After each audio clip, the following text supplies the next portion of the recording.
Hello everyone, कैसे हैं आप सब और क्या हाल समाचार हैं आपके। मार्केट के तो हाल समाचार अच्छे नहीं हैं क्योंकि आज जो सेलिंग आई है उसको बोला जाता है दबा के सेलिंग। इन्वेस्टर को बड़ा झटका दिया गया। सेंसेक्स 700 से 800 पॉइंट टूट गया।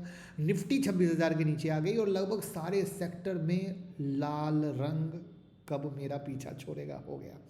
और ये नॉर्मल करेक्शन नहीं है, ये डेंजरस कॉम्बिनेशन है। डेंजरस वर्ड क्यों यूज़ किया? ट्रम्प के नए सैंक्शन, यूएस के टैरिफ की धमकी, एफआईआई की एग्रेसिव सेलिंग, वीकली एक्सपायरी का pressure, crude oil plus global tension. Global tension बहुत बड़ा पैरामीटर है जो लगातार मैं अपने यूट्यूब मेंबरशिप और में डिस्कस कर रहा हूँ। अगर आप यूट्यूब मेंबरशिप से जुड़े होगे तो आपको पता होगा इस ग्लोबल टेंशन का इम्पैक्ट बहुत इंपॉर्टेंट है और आपको सतर्क रहना है, ये मैं रोज़ बता रहा हूँ।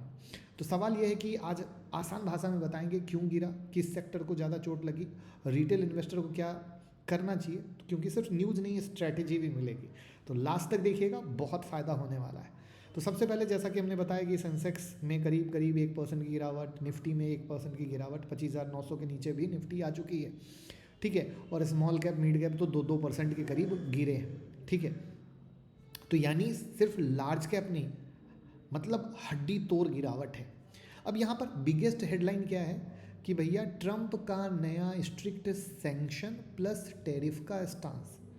मतलब फोकस इस पर है कि रशियन ऑयल खरीदने वाली कंट्री पर रिपोर्ट के हिसाब से पोटेंशियल टैरिफ 500% तक। तो मार्केट को डर है कि भैया इंडिया भी रसिया से खरीदता है, अगर कंटिन्यू उसने किया तो इंडिया पर टैरिफ लग सकता है।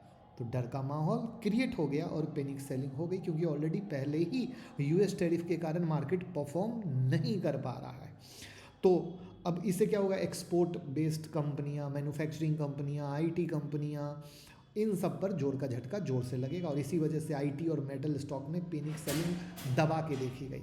और यूएस इंडिया ट्रेड डील जो पुराने टैरिफ को लेकर चल रही थी, जिसकी बात चल रही थी कि शायद जनवरी फरवरी में उसका मामला सुलट जाएगा, वहाँ पर लोग डर गए, अरे पुराना तो निपटा नहीं, नया आके खड़ा हो गया। और जो नई नई डेट दी जा रही थी कि जनवरी फरवरी में मामला सलट जाएगा, अब भैया वो भी सलटता सा नहीं दिख रहा है। क्योंकि एक्चुअली अगर देखा जाए तो ट्रंप जितने भी तरह की ज्ञान वृत्तांत बातें कर रहा है, बेवकूफ़ी वाली बातें कर रहा है, हमारे मतलब बीजेपी के साइड से यानी मोदी जी के साइड से कोई स्टेटमेंट नहीं आ रहा है।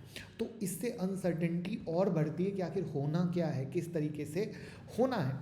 अब आते हैं दूसरा, मार्केट गिराने में बिग मनी का बहुत हाथ होता है। तो कल ही एफआईआई ने 1500 करोड़ की इक्विटी बेची थी, जनवरी के सिर्फ कुछ ही सेशन हुए हैं और 5700 करोड़ से ज़्यादा की सेलिंग आ चुकी है। और 2025 का हेवी आउटफ्लो तो आप सबको ही पता है कि भैया जारी है, मतलब फॉरेन इन्वेस्टर कहीं से राहत के मूड में नहीं।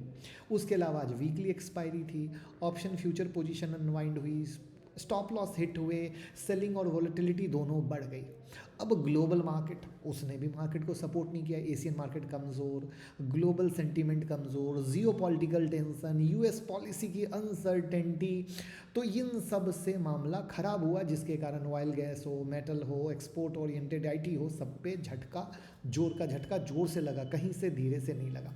सेक्टर वाइज डैमेज में तो मैंने बता ही दिया कि metal, oil and gas, IT को सबसे ज़्यादा झटका लगा। यहाँ पर एक इंपॉर्टेंट चीज़ आपको समझने की है कि इतनी बड़ी गिरावट के बाद डिफेंस शेयर में कहीं ना कहीं पॉजिटिविटी दिखी है, कुछ सेलेक्टिव प्राइवेट स्टॉक मजबूत रहे हैं। तो आपको डिफेंसिव में क्यों दिखी? क्योंकि जिस तरीके से वॉर की कंडीशन, जो मैं ग्लोबल की बात कर रहा था, जो आप लोगों के सामने खड़ा है, वो बहुत इंपॉर्टेंट मैटर है और वो लोगों को डरा भी रहा है। तो due to that reason global है। तो अभी आपको जो मैं बार बार कह रहा हूँ, ग्लोबल इवेंट पे जो मैंने कहा कि यूट्यूब मेंबरशिप में मैं लगातार डिस्कस कर रहा हूँ, आप नहीं जुड़े हो तो ज़रूर जुड़ जाइएगा। और साथ में 10 जनवरी को शुरू हो रही है हमारी स्टॉक मार्केट क्लास, जहाँ इंट्राडे, स्विंग, पोजिशनल सब सिखाने वाले हैं। और साथ में ये जो माइक्रो मैक्रो है ना, इसके बिना तो ट्रेड ही नहीं कर पाओगे आज की डेट में, जो हम अपनी क्लास में सिखाते हैं। तो लिमिटेड सीट है, 9708094321 पे कॉल कर लीजिए, हमारी टीम से बात कीजिए और डिस्काउंट ऑफर लेकर बिंदास 10 जनवरी के क्लास में आ जाइए।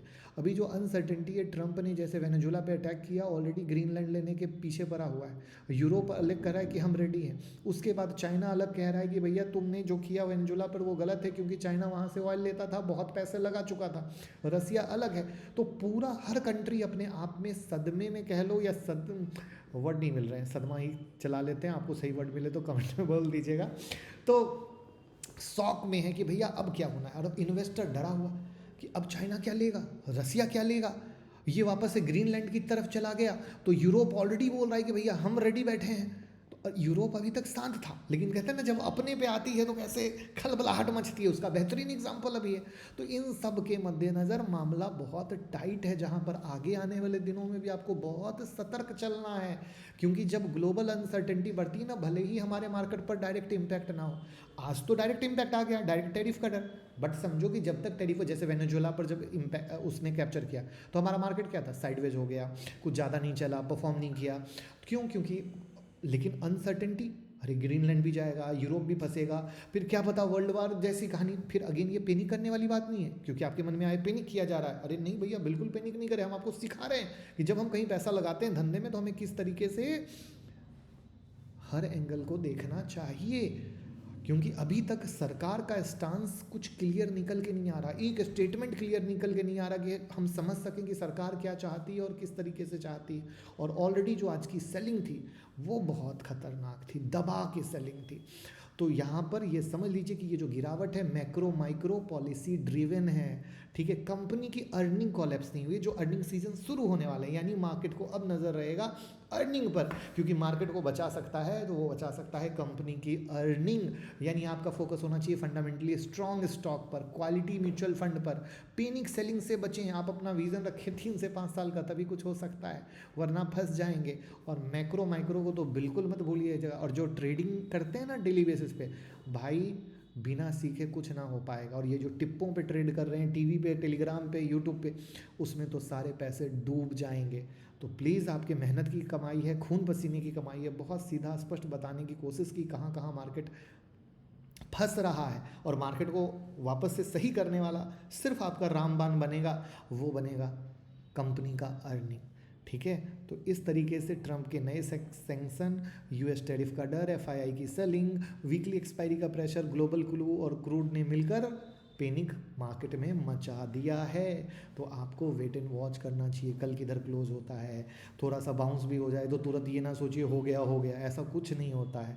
तो ट्राई टू अंडरस्टैंड, मार्केट अभी अनसर्टेन है और इस अनसर्टेन को समझना और एक्सेप्ट करना पड़ेगा, और इसमें सही दिशा से माइक्रो मैक्रो को पकड़ते हुए चलना पड़ेगा। वीडियो सच्ची और अच्छी लगी हो तो शेयर कीजिए, और हमारी 10 जनवरी के स्टॉक मार्केट क्लास, जहां मैं खुद ट्रेड कैसे करता हूं वो सिखाने वाला हूं, चाहे इंट्राडे हो, चाहे स्विंग हो या पोजिशनल हो।